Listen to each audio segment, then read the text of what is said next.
waxaanu siinaynaa hay-adaha networkyada localka ah ee Soomaaliya ka shaqeeya oo soo booqday magaalada Laascaanood si ay u ogaadaan dhibaatada magaalada ka jirta. waxaan filayaa magaalada waad soo dhex marteen, burburka gaaray waad aragteen,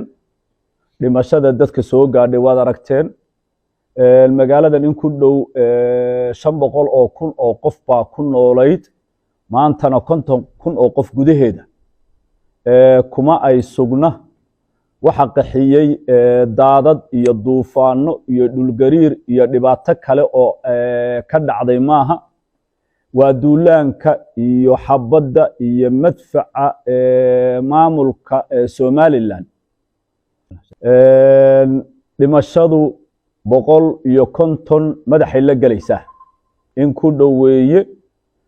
dhaawacu 500 kor buu u dhaafay. guryaha dumay madaafiicdu ku dhacday, xaafado dhan baaba horta baaba'ay oo aan la geli karayn oo dhulka la siman.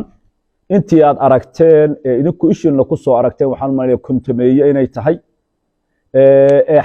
rag iyo dumar bale xabaal wadareedadii markii la kala aasi kari waayey, cagafta lagu aasay waad arkayseen. waxaasi wax indhaha laga qarin karo ama muuse uu dadi karo ama uu oran karo argagixisaa meesha ku dagaalamaysa ama uu oran karo nabadgelya ka jirta iyo barwaaqo iyo bashbash ma ay aha. waana wax lagu xisaabtami doono oo waa war criminal. dembi dagaal baa magaaladan ka dhacaya cad. maanta meel kale oo adduunka ka dhacayaan Ukraine ahayn, ay court ha noqoto ama United Nations ha noqoto ama ha noqoto IGAD. dacwadeedana ilaahay dukuro yahay meel la'aan dhici mayso dhinaca international community-ga. dhinaca yagana waxaanu ilaawi doono ma ay noqon doonto. warbixinta waad haysataan. annagu dad self defense ku jira oo naftooda iyo guryahooda iyo maalkooda iyo sharaftooda ilaashanayaan nahay. inta qof naga nool yahayna xaaladaasaanu ku sugnaanaynaa ilaa aanu ku guulaysanayno inaanu dadkayaga iyo dalkayaga aanu u madax bannaanaano. qiimo kasta oo ta noloshu ay u qaalisan tahay, oo ta maalku ay ku xigto, oo ta hantidu ay ku xigtana waanu gelinaynaa. waxaanu ilaahay ku mahadinaynaa maanta taa in aanan ku kala qaybsanayn, in dhibaatadii ayna soo kartay NF ay tahay maanta, in geeri iyo gobonnimo wax nooga dhaxeeya ayan jirin. waxaan ugu baataa ilaahay dukuro Soomaalida kale arrintan arrin indhaha laga qarsan karo ama laga aamusi karo ama iska tegaysa inayan ahayn.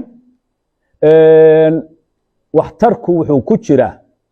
in qofka khaldanna khaladka loo sheego oo la yiraahdo muusow wanaag kama imaanayo, waxaan duqaynayaa Laascaanood, dadkeedaan laynayaa, khasab baan ku ogolaysiinayaa waxa aan rabo wanaag ka imaanaya ma uu jiro.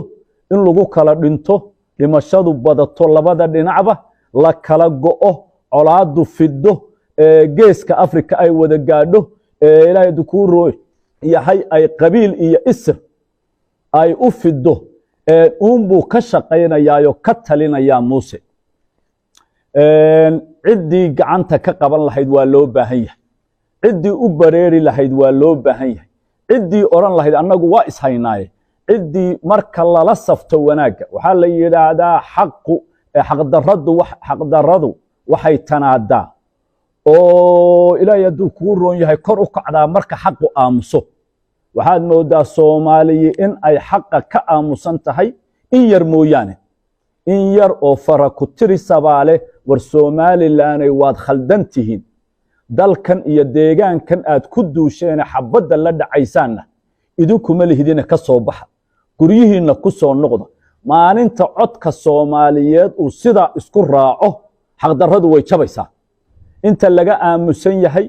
la leeyahay labada dhinacba xabadda ha joojiyaan labada dhinac xabadda joojinaya waa kuwe ma ninkan xabadda madaxa lagaga hayo ee lala dhacayaa la leeyahay isdhiib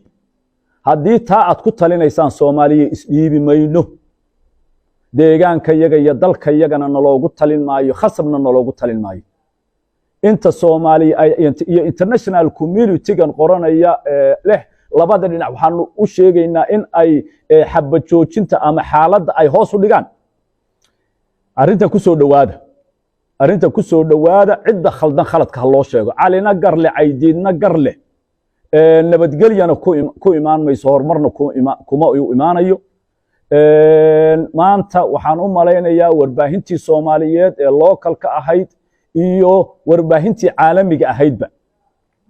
waa ay timid waana ka makhraati waxaanu sheegaynay waa nala arkay waad baahin doontaan hadday dhimasho tahay iyo hadday burbur tahay iyo hadday madfac tahay dagaalkii ugu adkaa shalay baa magaalada lagu soo qaaday dagaalkii ugu adkaa nasiib wanaag warbaahintu waa joogtay arrin la isku tuurtuuri karo ma aha waxaan u malaynayaa inaad duubteen dadkoo isdifaacaya iyo duulaan lagu hayo marka insha Allah taala waan qabo xabad baan kugu dilayaa madfac baan kugu dhufanayaa dhaawacaagaan dilayaa dhakhtarkaagaan burburinayaa dee waa la garanayaa ilaahay hadduu kuu roon yahay international mar labaad iyo mar saddexaad aan leenahay arrinta haddaad rabtaan inaad dhexdhexaad ka noqotaan cidda khaldan cambaareeya oo qabta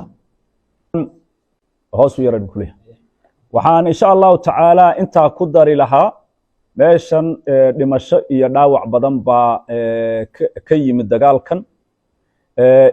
ninkii dhintay iyo gabadhii dhimatay iyagoo xaqu dirir ah bay dhinteen oo maanta meelin ka wanaagsan meeshay joogeen bay tageen dhaawicii barakacayaashii xilli adag bay ku soo beegmay dagaalkana lagu soo qaado adduunka iyo dawladda Soomaaliya